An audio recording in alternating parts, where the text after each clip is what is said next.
British Spy Stories. Season 3. Official Denial. Episode 15. The shower is warm on their bodies. Hans gets out first, puts on a robe and goes back into the bedroom. Nadya stays longer but eventually walks out from the ensuite and sits on the bed.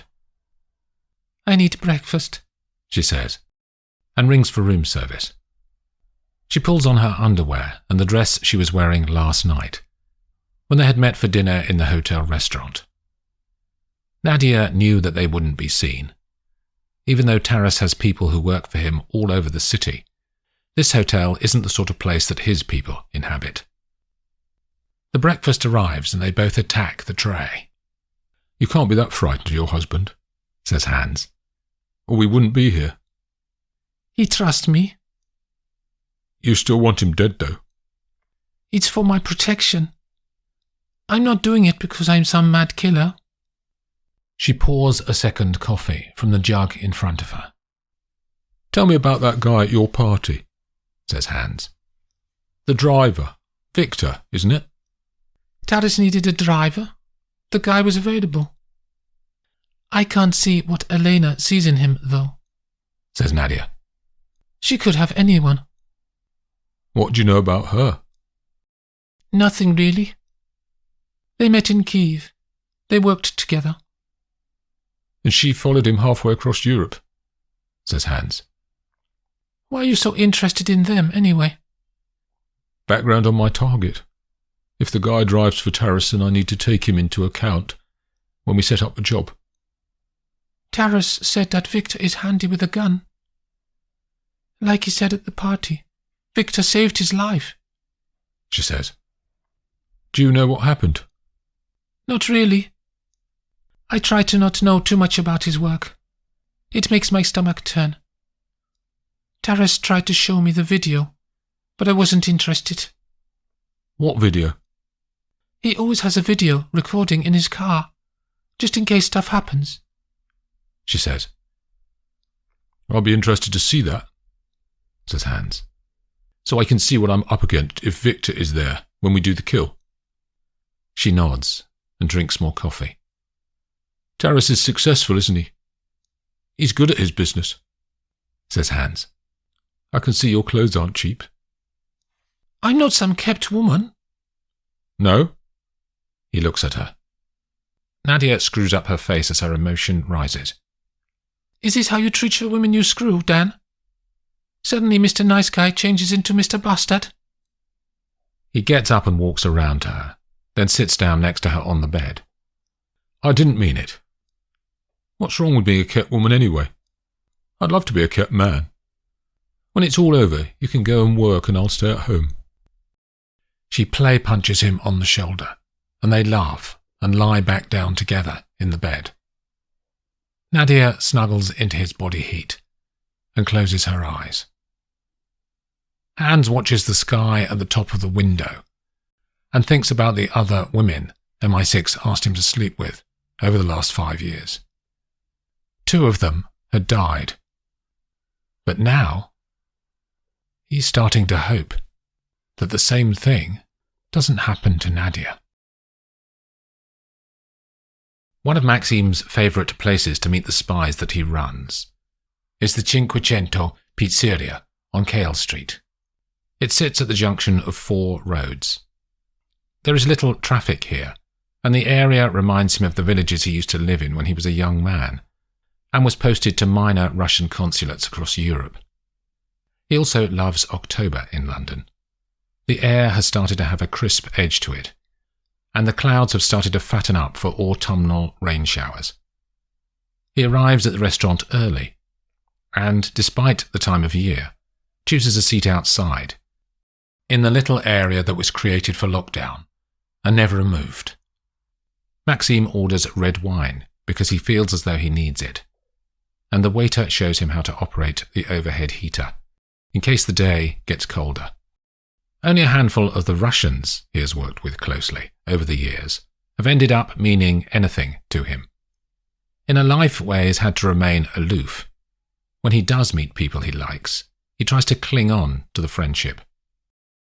When he was an active field agent himself, as opposed to being a handler, he had to make friends as part of the job. He had wined and dined minor civil servants in the embassies of the Western powers, and tried to convince them to behave in ways that their parents and their bosses wouldn't like. Despite him encouraging them to behave illegally, there were only 2 or 3 who he ended up respecting. They were the ones who had some bigger idea that drove them, some ideology. They thought they were contributing to a better world in some small way. The ones who were just doing it for money were the ones who had deserved to die, he thinks. Lost in your thoughts? Marjorie's voice drifts in on the air. He looks up, but can't see her face, as she has her back to the sun, and it momentarily creates a halo around her head. Thinking about my career, he says honestly. She sits down opposite him. What about it? How things have changed. A waitress appears next to her, and Marjorie orders the same wine as Maxime. And how have they changed? She says after the girl has gone again. You can't trust people like you used to. She laughs. In our job, Maxime? Could you ever? She pauses. You sound like you have regrets. I don't regret my career choice, he says. But I could have protected some people more effectively over the years.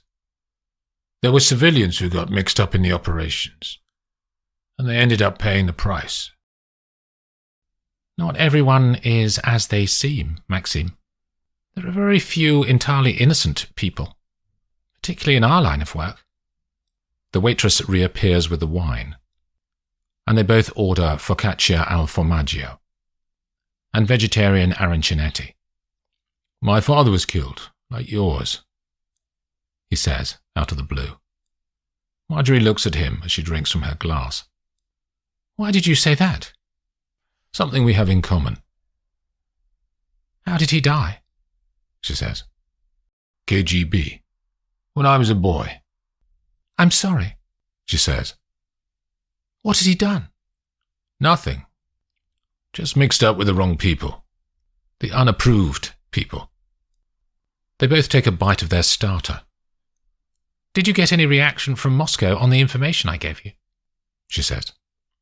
Maxine takes another mouthful of wine. It was dum-dum, Nadya. He raises his eyes to hers. She is silent for 10 seconds, her brain processing what this means. My cover's blown, then. It can't be anything else. I don't agree, says Maxime. Half of all intelligence is not true. You said so yourself. We all have our databases. But we also all know people leak. Humans are always the weak link. He pauses to eat, then continues. The British were the first to plant false intelligence in their own paper filing systems back in the 1930s. Now it's standard practice. Her eyes display a little more doubt than they did when she arrived for lunch. But Moscow didn't mind, he says. They know you deliver, and they have a big request of you. She watches his face. They need some key information that would change everything. She drinks more wine. There was an attack on a facility on the Black Sea, he says. A makeshift port that we've been using, near Navodari. They want to know who attacked it. It was MI6, wasn't it? Yes, but we don't know who. Moscow want to know the people. I'm not sure I can get that level of detail, she says. Resource allocation is classified top secret plus. There are only 1 or 2 people in Vauxhall Cross with that clearance. Find one, says the Russian. I'm not. We have no choice, Nadya. Who are the people with that clearance? Sir Bernard is one, and Charlie Hicks, head of operations in Europe, and Pamela Garner, head of resources. Are any of them vulnerable? The waitress takes their starters. Hicks is the only one, she says. He likes his women. Good, says Maxime. Would you sleep with him? Marjorie frowns. I've never done that as part of my work, Maxime, and I don't intend to start now. She is frosty. You said he liked women. Moscow must have a list of escorts in London that they use, she says. Of course. We'll use one of them, says Marjorie. As you wish. It's urgent, Rednaya. It needs to be done soon. All right, Maxime. Her mood rises like a falcon on a thermal. She empties the rest of her wine glass, then is silent as her mood drops back down. Eventually, she says, I know he goes to one particular club quite a lot. You sort the girl. I'll do the rest. The pain in his chest is less than it was 24 hours ago. Agent Oxwood hauls himself up on one elbow and swings his legs off the bed. He puts his weight onto the bedside table and stands shakily, then walks to the window and pushes back the blind to look outside. His breathing is deep, but, all things considered, he feels okay. He hears the door open, and Lilia walks over to where he is standing. She leans back against the window to see his face properly. How are you? She says. How did you get in? Says Nick. I took the key last night. I bought you food. She indicates a tray on the side table. Come on. Lilia leads him across the room. He sits and eats, devouring the pasta and meatballs. She says nothing while she watches him. A man came to the bar asking about you. What did he look like? Tall, thin, dark, geeky, she says. That's Terry Ryan.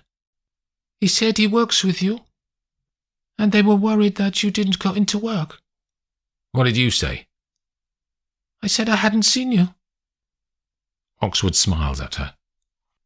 There was someone else too, she says. A German woman was looking for you. She said she'd leave you a message on your phone. What did she want? She didn't say. She looked annoyed, though. My phone's probably out of battery, he says. Can you pass it over? Oxwood indicates the device on the set of drawers just inside the door. Lilia picks up the phone and hands it to him. When he plugs it in and powers it up, there are 4 missed calls and 2 messages. The calls are all from Terry. He puts the phone to his ear and listens to the messages. One is a request to call London Centre, which he deletes. The second message is from Stabshauptmann Erika Holt, asking him where he is, and asking him to call her back urgently. She must be this German intelligence officer that Sir Bernard mentioned. Oxwood deletes this message too.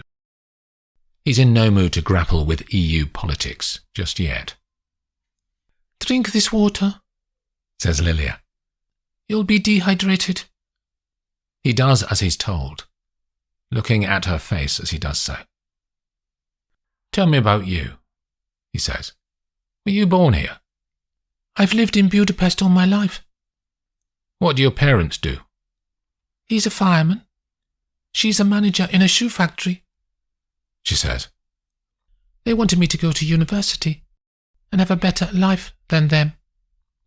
But I'm too stupid. You're not stupid, says Oxwood. Who told you that?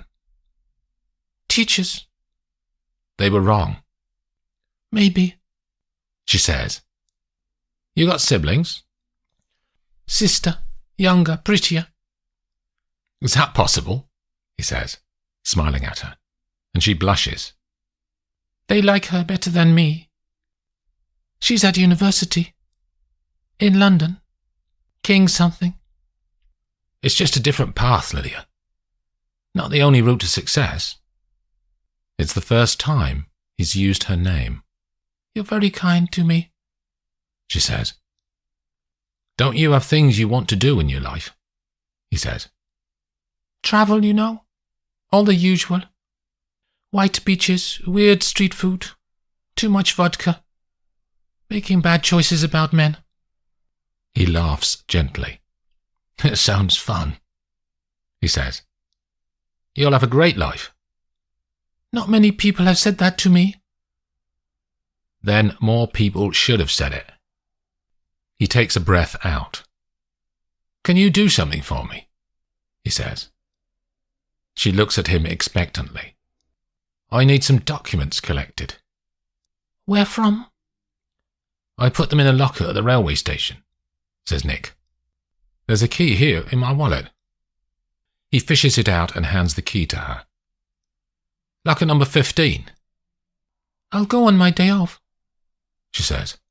He smiles at her again. Thank you. That would be a great help. And she smiles, with light in her eyes.